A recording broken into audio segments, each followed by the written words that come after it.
आज हम बात करने वाले हैं सेकंड ओरिजिन के बारे में। ये कहानी उस वक्त की है जब एक ही झटके में दुनिया के लगभग इंसान खत्म हो गए। तब सिर्फ एक लड़की जिंदा बची और उसके साथ था एक बच्चा। फिर इन दोनों ने मिलकर के जनसंख्या को बढ़ाने की कोशिश की। कहानी की शुरुआत होती है और हम डिडेक नाम के एक बच्चे को देखते हैं जो एक मैकेनिक के साथ अभी गाड़ी ठीक कर रहा है। तभी यहाँ का रेडियो बजने लगता है। रेडियो पर खबर आ रही होती है कि धीरे धीरे टेम्परेचर बढ़ते जा रहा है, पूरी दुनिया में इमरजेंसी आ चुकी है। तभी यहाँ का मैकेनिक आकर के रेडियो को बंद कर देता है और कहता है कि ये सब कुछ बकवास है। अगर इतना सब कुछ होने वाला है मतलब यहाँ पर एलियंस आने वाले हैं। तभी हम एल्बा नाम की एक लड़की को देखते हैं जो ट्रेवल करके जा रही है अपने पिता से मिलने के लिए, जिसका नाम है दारा। जैसे ही वो अपने पिता के लोकेशन पर पहुंचती है वो अपना फोन निकाल करके सारी चीजों को रिकॉर्ड करने लगती है। उसके पिता अभी गुफा के अंदर रह रहे हैं। जब वो गुफा के अंदर दाखिल होती है तो वो देखती है कि यहाँ का मौसम बहुत ही ठंडा है। तभी उसके सामने उसके पिता आते हैं। एल्बा पूछने लगती है कि यहाँ पर क्या हो रहा है। वो बताता है कि बहुत ही बड़ा डिजास्टर आने वाला है। धीरे धीरे करके यहाँ का तापमान बदलते जा रहा है, यानी कि यहाँ की प्रकृति हमसे कुछ कहना चाहती है। हम कुछ बहुत गलत कर रहे हैं, इसलिए अब प्रकृति हमारे साथ गलत करेगी। एल्बा फोन को बाहर निकालती है और कहती है कि और आप क्या कहना चाहेंगे। तो वो सारी चीजें बताने लगता है कि अब तक उसने क्या रिसर्च किया है।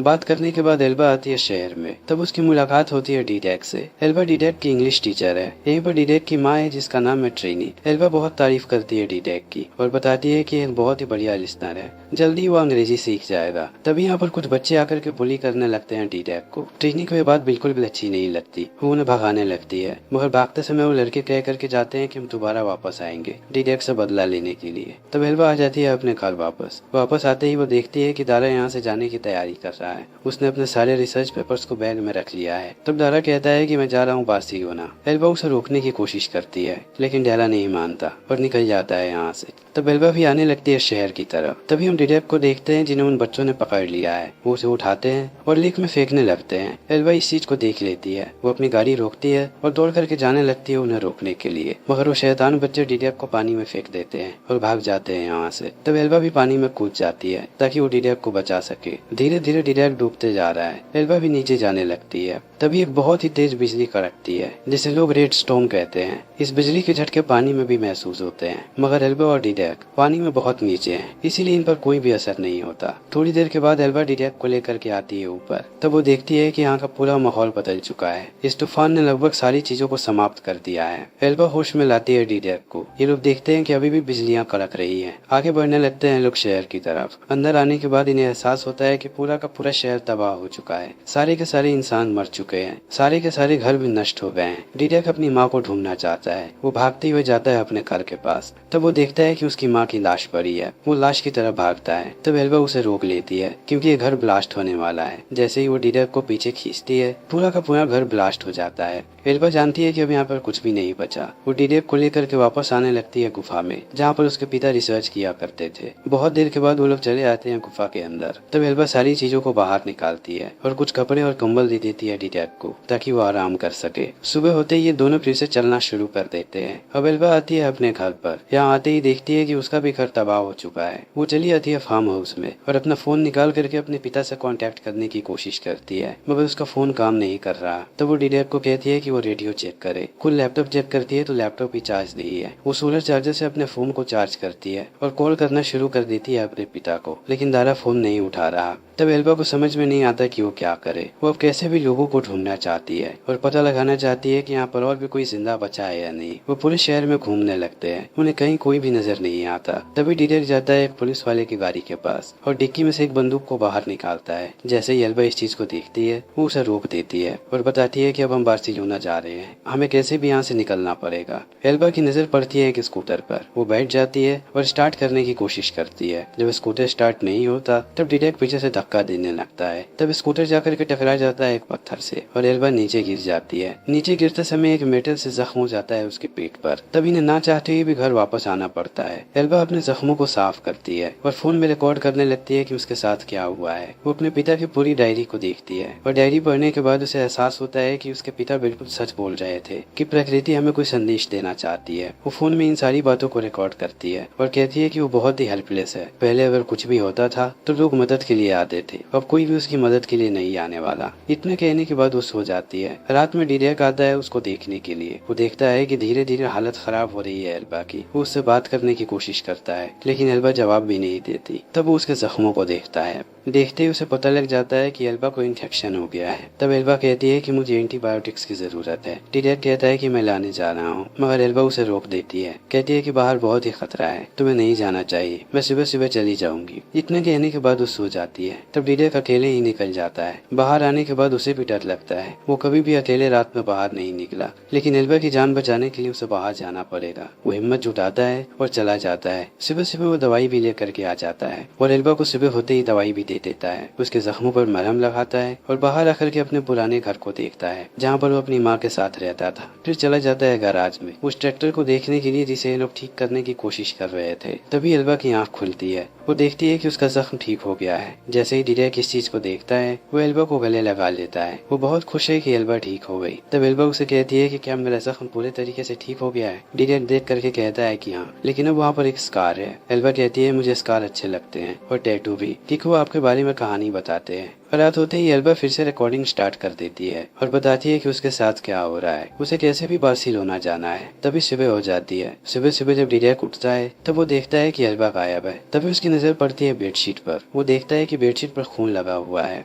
वो डर जाता है। उसे लगता है कि एल्बा के साथ कुछ गलत हुआ है। वो साइकिल उठा करके चारों तरफ ढूंढने लगता है एल्बा को। तब थोड़ी देर के बाद उसे एल्बा नजर आ जाती है। वो उससे पूछता है कि क्या तुम ठीक हो? तब एल्बा कहती है कि हाँ, मुझे क्या हुआ? तभी उसकी नजर पड़ती है एल्बा के थाइज पर। वो देखता है कि वहाँ पर भी खून लगा हुआ है। वो समझ नहीं पाता। कहता है कि तुम ठीक नहीं हो, तुम्हारे पैरों पर खून लगा हुआ है। एल्बा कहती है क्योंकि मेरे पीरियड चल रहे हैं। डिडेक को यह बात समझ में नहीं आती कि पीरियड्स क्या होता है। तब एल्बा उसे पूरी बात बताती है। तब डिडेक कहता है कि इसका मतलब तुम बच्चे पैदा करने के लिए तैयार हो। एल्बा कहती है कि हाँ। तब डिडेक कहता है कि क्या तुम्हें बच्चे चाहिए? तब एल्बा बात घुमा देती है और पानी से मजाक करने लगती है डिडेक से। तब डिडेक उसके छाती को छूने की कोशिश करता है, लेकिन एल्बा उसे रोक करके कहती है कि ऐसा नहीं करना चाहिए। ये लोग वापस चले आते हैं। समय ऐसे ही बीतने लगता है। कुछ दिनों के बाद हम डिडेक को देखते हैं जिसके हाथ में बंदूक है। वो बंदूक चलाने की प्रैक्टिस कर रहा है। जैसे ही एल्बा इन आवाजों को सुनती है वो भागते हुए आती है उसके पास और कहती है कि तुम्हें यह बंदूक कहाँ मिला? डिडेक कहता है पुलिस वालों की कार में। वो कहती है कि इसे ले आकर के वापस रख दो। डिडेक कहता है कि नहीं, मुझे प्रैक्टिस करनी पड़ेगी क्योंकि अब मैं घर का मर्द हूँ, मुझे तुम्हारी सुरक्षा करनी है। एल्बा कहती है कि ये सब कुछ बकवास है, तुम्हें बंदूकों की जरूरत नहीं है। मगर डिडेक नहीं मानता। वो चला जाता है अपने हाथ में बंदूक लेकर के। देखते ही देखते 3 महीने का वक्त बीत जाता है। एल्बा अब समझ चुकी है कि उसकी मदद के लिए कोई नहीं आने वाला। इन दोनों को अपनी देखभाल खुद ही करनी पड़ेगी। वो अपने पिता के सर्वाइवल गाइड को पढ़ती है, कैसे पौधे उगाते हैं और कैसे बाकी चीजों को संभालते हैं। यहाँ पर सबकी जानकारी है। ये लोग आराम से यहाँ पर रह रहे हैं। एल्बा सारी चीजों को अपने फोन में रिकॉर्ड करती है जो भी उसके साथ होता है। समय ऐसे ही बीतने लगता है। देखते ही देखते कई सालों का वक्त बीत जाता है। हम डिडेक को देखते हैं जो अब जवान हो चुका है और वो भी बहुत अट्रैक्टिव। जब भी एल्बा उसे देखती है उसे आकर्षण महसूस होता है, लेकिन वो इस फीलिंग को डिनाई करती है। वो कभी अपने मन में नहीं आने देती कि वो आकर्षित हो रही है डिडेक के प्रति। डिडेक भी एल्बा से आकर्षित होता है, लेकिन उसे इसका मतलब ही पता नहीं है। एक दिन एल्बा नीचे होती है और डिडेक छत पर होता है। वो अपने दूरबीन से अगल बगल में देख रहा होता है। तभी एल्बा कपड़े बदलने लगती है और डिडेक इस चीज को देख लेता है। एल्बा का शरीर उसे बहुत ही ज्यादा आकर्षित करता है, लेकिन डिडेक को समझ में नहीं आता कि आखिर ये चीज क्या है और उसे क्या करना चाहिए। अब ये दोनों एक दूसरे को ही देखते रहते हैं। एल्बा जब भी कुछ करती है वो मदद मांगती है डिडेक से। जब ये दोनों एक दूसरे को छूते हैं तब डिडेक को बहुत सारी चीजें महसूस होती है, लेकिन वो इसका मतलब नहीं जानता। एक दिन जब ये दोनों एक पास होते हैं तभी डिडेक किस कर लेता है एल्बा को और यहाँ से भाग जाता है। एल्बा मुस्कुराती है। रात होते होते यहाँ पर बहुत ही तेज तूफान चला आता है। इनका पूरा गार्डन बर्बाद हो चुका है। एल्बा बाहर गार्डन को ठीक करने आती है, तब उसके पीछे पीछे डिडेक भी आता है। थोड़ी देर के बाद इन्हें महसूस होता है कि इनका पूरा का पूरा गार्डन तबाह हो चुका है।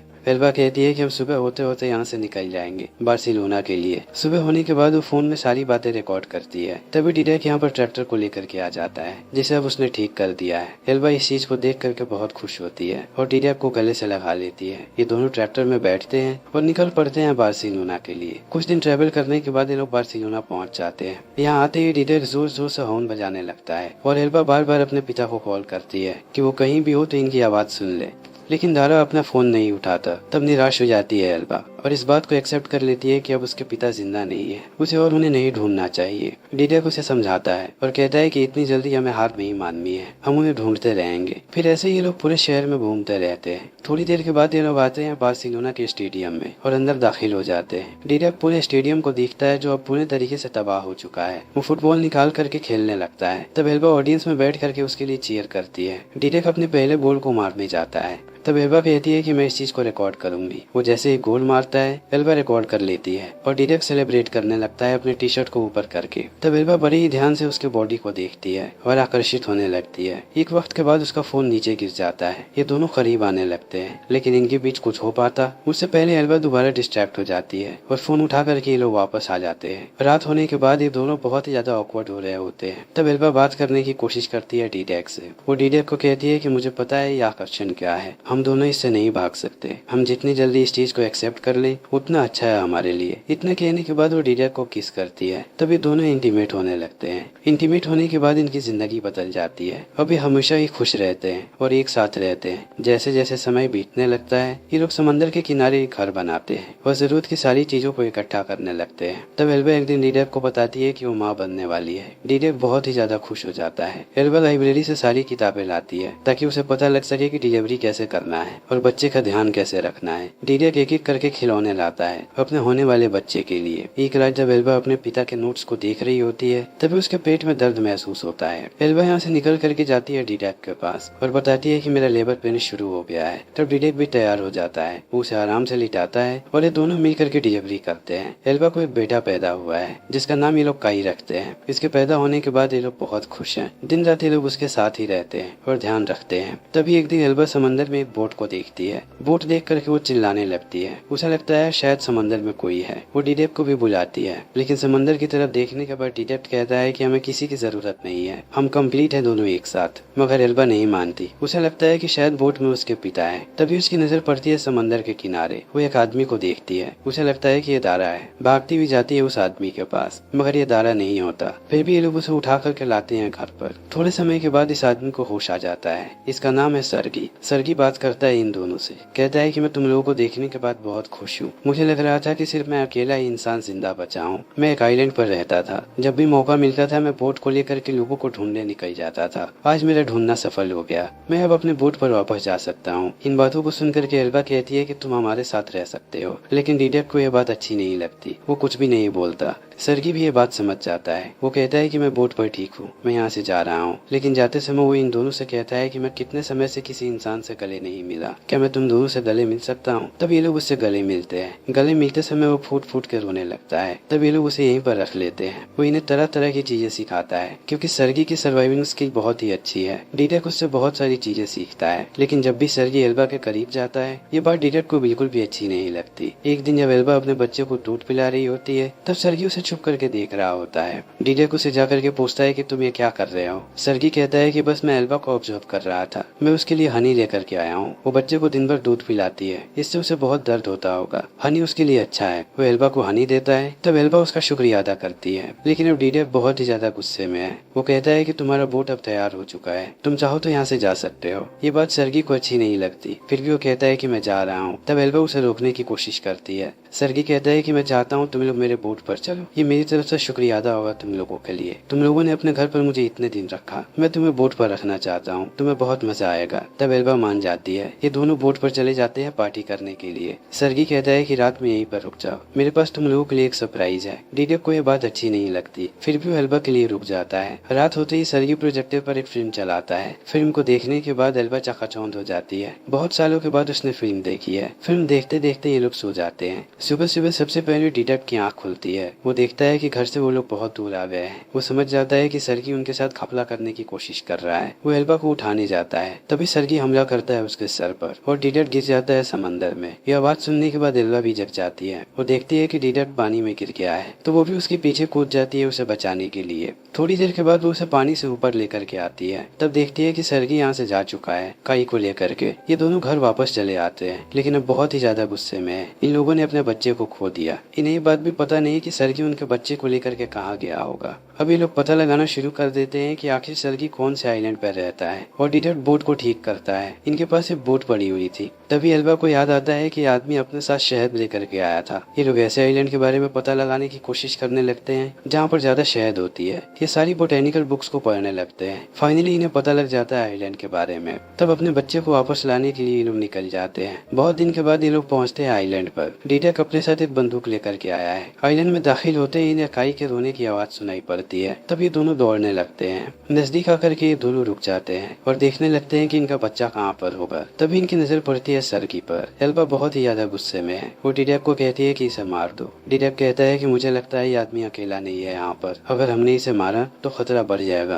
पहले हमें सारी चीजें देखनी चाहिए। वो लोग देखते हैं कि सर्गी जा रहा है अपने फार्म की तरफ। डिडेक कहता है कि मैं सर्गी के पीछे जाता हूँ। वो एल्बा को भेज देता है काई के पास। एल्बा पहुंचती है जैसे ही काई के पास, वो देखती है कि उसे पिंजरे में बंद करके रखा गया है। वो पिंजरे को तोड़ने की कोशिश करती है लेकिन तोड़ नहीं पाती। वो अगल बगल में चाबी ढूंढने लगती है। दूसरी तरफ डिडेक ऐसे ही खड़ा है। तब उसके पास एल्बा आती है और कहती है कि हमारी बच्ची को उसने पिंजरे में बंद करके रखा है। डिडेक कहता है कि ये बंदूक लेकर के तुम यहीं पर खड़ी रहो और ध्यान रखो सर्गी का। मैं जाता हूँ काई के पास उसे बाहर निकालने के लिए। वो वापस चला आता है। बहुत देर तक यहीं पर खड़ी रहती है एल्बा, लेकिन जब उसे काई के रोने की आवाज सुनाई पड़ती है तब वो वापस मुड़ जाती है। इसी समय सर्गी उसे पकड़ लेता है। तब यहाँ पर डिडेक आता है। वो देखता है कि सर्गी ने बंदूक तान करके रखा है एल्बा पर। सर्गी जैसा कहता है अब एल्बा वैसे ही करता है। सर्गी इन दोनों को बांध देता है। वो डिडेक को कहता है कि मैं तुम दोनों के साथ अच्छे से रहना चाहता था, लेकिन तुमने कुछ ऐसा कहा कि मेरा दिमाग खराब हो गया। एल्बा कहती है कि अगर तुम मेरे बच्चे को मेरे हवाले कर दो तब हम लोग एक साथ रह सकते हैं। सर्गी रुक जाता है और वो आजाद कर देता है एल्बा को, लेकर के जाता है नीचे। वो एल्बा को कहता है कि तुम्हें बार बार बच्चे को रुलाना पड़ेगा जब भी मैं कहूँ। जब वो रोता है तो मुझे बहुत अच्छा लगता है, ऐसा लगता है कि मैं कोई मधुर संगीत सुन रहा हूँ। इतना कहते ही वो चाबी दे देता है एल्बा को। तब वो काई को दूध पिलाने लगती है। सर्गी घूर करके देखता है एल्बा को। ये बात एल्बा को बिल्कुल भी अच्छी नहीं लगती। तब सर्गी चला आता है ऊपर। तभी एल्बा काई को लेकर के भागने लगती है। सर्गी इस चीज को देख लेता है मगर वो एल्बा के पीछे नहीं भागता। वो टॉर्चर करना शुरू कर देता है डिडेक को। तब एल्बा रुक जाती है। दूसरी तरफ डिडेक बेहोश हो जाता है। तब सर्गी आता है एल्बा के पीछे। उसे जल्दी ही बच्चे की रोने की आवाज सुनाई पड़ती है। वो आवाज की तरफ भागता है। जब वो आवाज के पास पहुंचता है तब देखता है कि एल्बा ने उसे जख्मा दिया है। उसने मोबाइल में रिकॉर्डिंग बजा करके रखी थी। सर्गी भाग करके वापस आने लगता है। तभी हम एल्बा को देखते हैं जो डिडेक के पास वापस आ चुकी है और उसे छुड़ा रही है। तब डिडेक कहता है कि वो चाकू मुझे दो। तभी यहाँ पर सर्गी आ जाता है। एल्बा उसे कहती है कि मैं तुमसे माफी मांगती हूँ, तुम जैसा चाहोगे मैं वैसा ही करूंगी। लेकिन अब सर्गी बहुत ही ज्यादा गुस्से में है। वो एल्बा को कहता है कि तुमने मुझे धोखा दिया है। इतना कहते ही वो उसके पैर में गोली मार देता है। तब तक डिडेक ने अपने आप को आजाद कर लिया होता है। वो पीछे से आकर के स्टैब कर देता है सर्गी को। तब सर्गी उससे लड़ने लगता है। एल्बा बंदूक उठा करके धमकी देती है सर्गी को, मगर सर्गी उसे धक्का दे करके नीचे गिरा देता है। ये दोनों ऐसे ही लड़ते रहते हैं। थोड़ी देर के बाद डिडेक एक औजार से हमला करता है सर्गी पर। तब सर्गी उसे गोली मार देता है, लेकिन सर्गी भी घायल हो गया है। डिडेक ने उसे इतनी जोर से मारा है कि सर्गी की मौत हो जाती है, मगर डिडेक को भी गोली लगी है। वो घायल हालत में जाता है काई के पास और उसे आखिरी बार गले से लगाता है। तभी यहाँ पर एल्बा आ जाती है और डिडेक गिर जाता है नीचे। एल्बा उसे संभालने की कोशिश करती है, लेकिन डिडेक अपना दम तोड़ देता है। तब एल्बा फूट फूट कर रोती है। जैसे ही रात होता है एल्बा डिडेक के लाश को बहा देती है समंदर में और अपने बच्चे को लेकर के आ जाती है वापस। समय ऐसे ही बीतने लगता है। फिर हमारे सामने कई साल बाद का दृश्य आता है। हम काई को देखते हैं जो बड़ा हो गया है। वो अपने पूरे घर में फुटबॉल खेलते रहता है। तब एल्बा उसके पास आती है और फोन में उसके पिता की वीडियो दिखाती है। अपने पिता को देखने के बाद काई बहुत खुश है। फिर इसी के साथ फिल्म यहीं पर खत्म हो जाती है। तो दोस्तों हमारी आज की ये वीडियो यहीं पर खत्म होती है। अगर आपको हमारी ये वीडियो पसंद आई हो तो इसे लाइक करें, शेयर करें और चैनल को सब्सक्राइब करें। Thank you.